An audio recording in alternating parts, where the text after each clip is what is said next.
Hi friends, நம்ம சேனல்ல இன்னைக்கு என்ன பார்க்க போறோம் அப்படினு பாத்தீங்கன்னா முட்டைக்கோஸ் தான் பண்ண போறோம். முட்டைக்கோஸ் நார்மலா வந்து கூட்டு பொரியல் அவியல் இந்த மாதிரி தான் வைப்பாங்க. நான் கொஞ்சம் டிஃபரண்டா பிரியாணி ஸ்டைல்ல பிரியாணி டேஸ்ட்க்கு நான் முட்டைக்கோஸ் அதை செய்ய போறேன். அதுக்கு தேவையான பொருட்கள் என்னன்னு பாத்துறலாம்.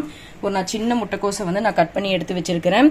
இது நான் ஓரளவுக்கு வந்து அரிசி எடுத்து அரை மணி நேரம் ஊற வச்சு வாஷ் பண்ணி எடுத்து வச்சிருக்கேன். ஒரு பெரிய வெங்காயம் நீல வாக்குல கட் பண்ணி எடுத்து வச்சிருக்கேன். ஒரு கையளவு புதினா கொத்தமல்லி தழை எடுத்து வச்சிருக்கேன். தக்காளி 2 தக்காளி மீடியம் சைஸ்ல கட் பண்ணி எடுத்து வச்சிருக்கேன். இஞ்சி பூண்டு பேஸ்ட்.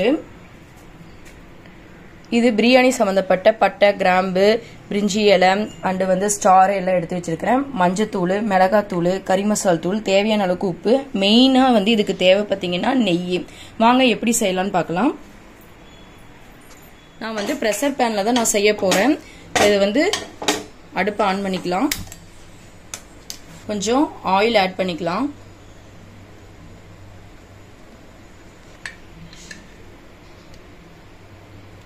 நெய் 1 டேபிள் ஸ்பூன் ஊத்திக்கலாம். இப்போ ஹீட் ஆகட்டும். இப்போ ஆயில் ஹீட் ஆயிடுச்சு. பட்டை 2, கிராம்பு 2, பிரியாணி இலை 2, ஸ்டாரு. நான் வந்து சோம்பு சொல்ல மறந்துட்டேன். நீங்க ஒரு அரை டீஸ்பூன் வந்து சோம்பு போட்டுக்கோங்க.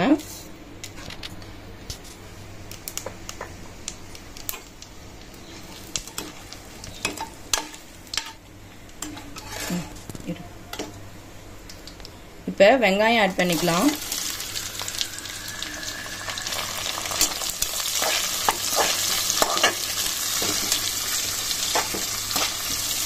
இப்ப வெங்காயம் நல்லா வதங்கட்டும்.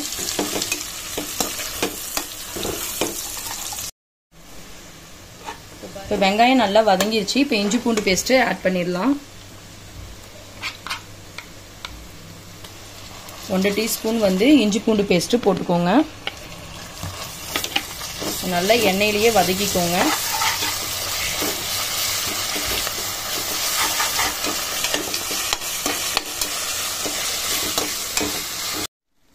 இப்போ இஞ்சி பூண்டு பேஸ்ட் வதக்கியாச்சு. தக்காளி ஆட் பண்ணிக்கலாம்.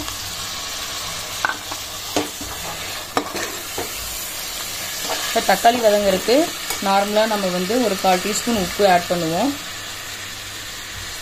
சீக்கிரம் குக் ஆயிரும். இப்போ தக்காளி நல்லா வதங்கட்டும். இப்போ தக்காளி நல்லா வதங்கிருச்சு. பாருங்க எண்ணெய் எல்லாம் பிரிஞ்சு ஓரமாக வந்துருச்சு. இப்போ வந்து மசாலா ஐட்டம் ஆட் பண்ணிக்கலாம்.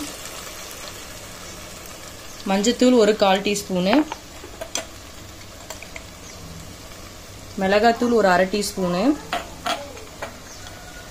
கறி மசாலா ஒரு அரை டீஸ்பூனு. இதை நல்லா மிக்ஸ் பண்ணிக்கலாம்.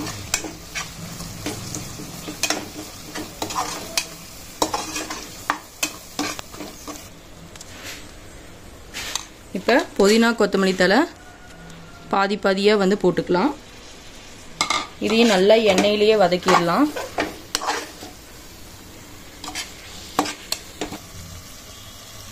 இப்போ முட்டைக்கோஸ் ஆட் பண்ணிக்கலாம்.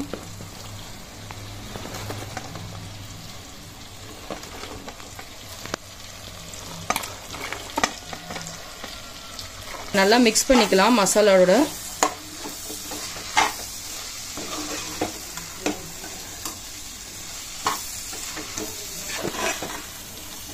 இப்போ முட்டைக்கோஸ் நல்லா மிக்ஸ் பண்ணியாச்சு. நம்ம தண்ணி ஆட் பண்ணிக்கலாம்.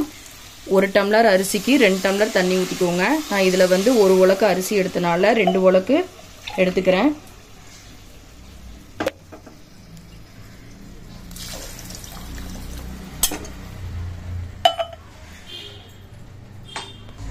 உப்பு தேவையான அளவுக்கு போட்டுக்கோங்க. இது நல்லா மிக்ஸ் பண்ணிட்டு நல்லா கொதிக்க விடலாம். உப்பு காரம் செக் பண்ணிட்டு நம்ம கடைசியா அரிசி ஆட் பண்ணிக்கலாம். இப்போ நல்லா கொதி வந்துருச்சு. உப்பு காரம் செக் பண்ணியாச்சு. கரெக்டா இருக்கு எனக்கு. இப்போ அரிசி ஆட் பண்ணிடலாம். நல்லா மிக்ஸ் பண்ணிட்டு கடைசியா நம்ம கொஞ்சம் எடுத்து வச்சிருக்கிற புதினா கொத்தமல்லி தழை நம்ம போட்டுக்கலாம். ஒரு டைம் நல்லா மிக்ஸ் பண்ணிட்டு மூடி வச்சு 2 விசில் விட்டுறலாம்.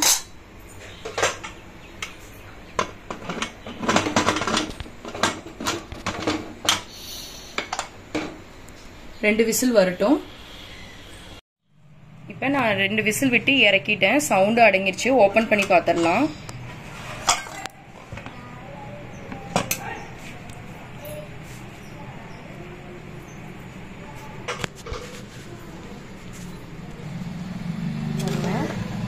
சூப்பரா வந்திருக்கு.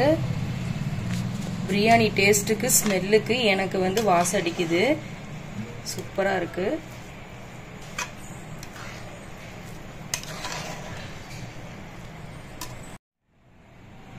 ஃபைனலா நமக்கு முட்டைக்கோஸ் சாதம் ரெடி ஆயிருச்சு. இதை நீங்க செஞ்சு பார்த்துட்டு கமெண்ட்ல சொல்லுங்க. இந்த வீடியோ உங்களுக்கு பிடிச்சிருந்தா லைக் பண்ணுங்க, ஷேர் பண்ணுங்க, கமெண்ட் பண்ணுங்க. முக்கியமா சப்ஸ்கிரைப் பண்ணுங்க. தேங்க்யூ.